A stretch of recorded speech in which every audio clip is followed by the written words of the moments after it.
ఒకసారి అమ్మ ప్రియభక్తుడు, అమ్మ నేను ఈరోజు ఇల్లంతా శుభ్రం చేశాను, ఈరోజు నువ్వు మా ఇంటికి రావాలి అని అడుగుతాడు.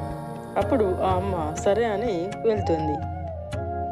అంతా బాగానే ఉంది, కానీ ఒకే ఒక చోట చాలా మురికిగా ఉంది అని అమ్మ చెబుతుంది.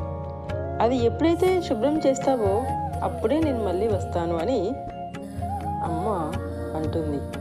ఆ ప్రదేశం ఏమిటో తెలుసా అండి? మన హృదయం. ఎప్పుడైతే మన హృదయములో కామ, క్రోధ, గర్వం, అసూయ, ద్వేషం, ఈర్ష్య, పగ వీటికి చోటిస్తామో అప్పుడు మన హృదయంలో అమ్మ ఎలా ఉండగలుగుతుంది? మీరు ఎప్పుడైతే అవన్నీ తొలగించినట్లయితే అప్పుడే ఆ అమ్మ స్థిరముగా హృదయంలో కొలువై ఉంటుంది.